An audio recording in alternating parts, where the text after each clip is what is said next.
नमस्कार दोस्तों, इस वीडियो में प्रतियोगिता दर्पण के मार्च 2023 के राष्ट्रीय एवं अंतर्राष्ट्रीय घटनाक्रम से संबंधित सारे महत्वपूर्ण पॉइंट को डिस्कस किया गया है केवल एक वीडियो में। तो आप सभी लोग वीडियो को ध्यान से देखिएगा और इसका पीडीएफ के लिए आप लोग टेलीग्राम ग्रुप ज्वाइन कर सकते हैं, जिसका लिंक आपको डिस्क्रिप्शन में दिया गया है। इसके बाद जो है आर्थिक, नियुक्तियाँ, खेल, इन सभी को डिस्कस किया जाएगा, ठीक है।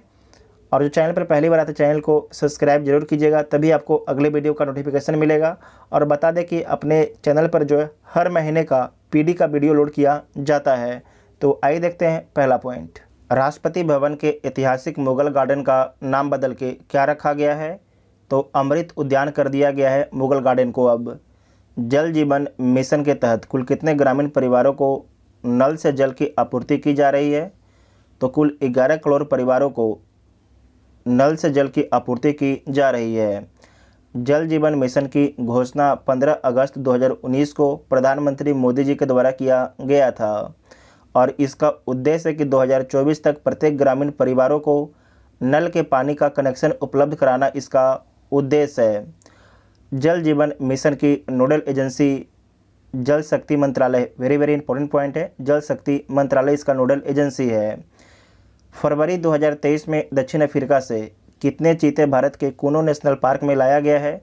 तो कुल 12 चीते आपके लाया गया है। इसमें 7 आपके नर हैं और 5 आपके मादा हैं। साथ ही आपको ध्यान रखना कि इसका पहले 8 चीता जो है नामीबिया देश से भारत में लाया गया था, कूनो नेशनल पार्क में रखा उसे भी गया है। मेघालय, नागालैंड, त्रिपुरा में विधानसभा चुनाव की घोषणा किसके द्वारा किया गया है? तो चुनाव आयोग के द्वारा किया गया है। और साथ ही आपको ध्यान रखना है कि मेघालय, नागालैंड एवं त्रिपुरा में कुल 60 सीटें हैं। जैन समुदाय के तीर्थ स्थल सम्मेद शिखर जी को पर्यटन स्थल घोषित करने की अधिसूचना किसके द्वारा वापस लिया गया है? तो ये केंद्र सरकार के द्वारा वापस लिया गया है। आपको ध्यान रखना है, सम्मेद शिखर जी को जो है पर्यटन स्थल घोषित करने की अधिसूचना किसके द्वारा वापस लिया गया है? तो केंद्र सरकार के द्वारा वापस लिया गया है। जो सम्मेद शिखर जी हैं, इनके बारे में याद रखिएगा कि झारखंड में गिरिडीह जिले में स्थित पारसनाथ पहाड़ी पर स्थित है। बहुत ही इंपॉर्टेंट पॉइंट है, आपसे पूछा जाएगा कि जो सम्मेद शिखर जी हैं ये झारखंड के कहाँ पर स्थित हैं? तो झारखंड के गिरिडीह जिले में पारसनाथ पहाड़ी पर स्थित हैं, ठीक है। उसके बाद नेक्स्ट पॉइंट है कि अमेठी में AK-203 राइफलों का उत्पादन किस देश के सहयोग से किया जा रहा है? तो रूस के सहयोग से किया जा रहा है। कुल यहाँ पर जो है 6.1 लाख राइफल का उत्पादन किया जाएगा AK-203 का। भारतीय नौसेना में 23 जनवरी 2023 को 5वें स्कॉर्पियन श्रेणी के किस पनडुब्बी को कमीशन किया गया है? तो ये कमीशन किया गया है INS बागीर को कमीशन किया गया है और इसे Mazagon dock ship builders limited के द्वारा प्रोजेक्ट 75 के तहत बनाया गया है। इसे दोबारा ध्यान से सुनिएगा कि जो INS बागीर है इसे Mazagon dock ship builders limited Mumbai में भारतीय नौसेना के प्रोजेक्ट 75 के तहत बनाया गया है। इतना आपको याद रखना है। भारतीय जनता पार्टी BJP ने किस नेता का बतौर राष्ट्रीय अध्यक्ष कार्यकाल 2024 तक बढ़ा दिया है? तो JP नड्डा का कार्यकाल जून 2024 तक बढ़ा दिया गया है BJP के अध्यक्ष के रूप में। महिलाओं के प्रीमियर लीग को महिला प्रीमियर लीग का नाम किसके द्वारा दिया गया है? तो BCCI के द्वारा दिया गया है। जिस प्रकार से पुरुषों का IPL होता है उसी प्रकार से अब महिलाओं का भी IPL होगा और इसमें टोटल आपके 5 टीमें भाग लेगी, जो इस प्रकार है: अहमदाबाद, मुंबई, बेंगलुरु, दिल्ली, लखनऊ। और जो ये 5 टीमें, इन 5 टीमों का टोटल मूल्य कितना है? तो 4669.99 करोड़ इन 5 टीमों का मूल्य है, ठीक है। इतना आपको याद रखना है। उसके बाद नेक्स्ट पॉइंट है कि उत्तराखंड में किस स्थान पर भूमि धंसने के कारण घर खाली कराए गए हैं? तो जोशीमठ में घर खाली कराया गया है भूमि धंसने के कारण। जोशीमठ या ज्योतिर्मठ भारत के उत्तराखंड राज्य के चमोली जिले में स्थित एक नगर है, जहां हिंदुओं की प्रसिद्ध ज्योतिष पीठ स्थित है। जाड़े के समय इस शहर में बद्रीनाथ की गद्दी विराजित होती है। भारतीय गणतंत्र दिवस 2023 पर किस देश के राष्ट्रपति मुख्य अतिथि थे? तो मिस्र के राष्ट्रपति अब्दुल फतह अल सीसी मुख्य अतिथि थे। 17वां प्रवासी भारतीय दिवस सम्मेलन का आयोजन कहाँ पर किया गया है? तो इंदौर के मध्य प्रदेश में किया गया है। इसे भी मार्क कीजिएगा। 17वां प्रवासी भारतीय दिवस सम्मेलन का आयोजन कहाँ पर किया गया है? तो इंदौर के मध्य प्रदेश में किया गया है। प्रवासी दिवस 9 जनवरी को मनाया जाता है। इसका उद्घाटन प्रधानमंत्री मोदी जी के द्वारा किया गया है और मुख्य अतिथि गुयाना के राष्ट्रपति डॉक्टर मोहम्मद इरफान अली थे। जबकि विशिष्ट अतिथि कौन थे? तो सूरीनाम के राष्ट्रपति श्री चंद्रिका प्रसाद संतोखी थे। वीवीआई पॉइंट मार्क कीजिएगा, बहुत कम लोग जानते होंगे इनके बारे में। विशिष्ट अतिथि कौन थे? तो सूरीनाम के राष्ट्रपति श्री चंद्रिका प्रसाद संतोखी थे। और इसका थीम क्या था? डायस्पोरा, अमृतकाल में भारत की प्रगति के लिए विश्वसनीय भागीदार इसका थीम था। और इसका उद्देश्य क्या है? तो विदेश में रहने वाले भारतीय समुदाय का भारत सरकार के साथ संबंध मजबूत करना और उन्हें उनकी जड़ों के साथ फिर से जोड़ना इसका उद्देश्य है। 2015 के बाद जो है हर 2 वर्षों में प्रवासी दिवस का आयोजन किया जाता है। और पहली बार कब किया गया था?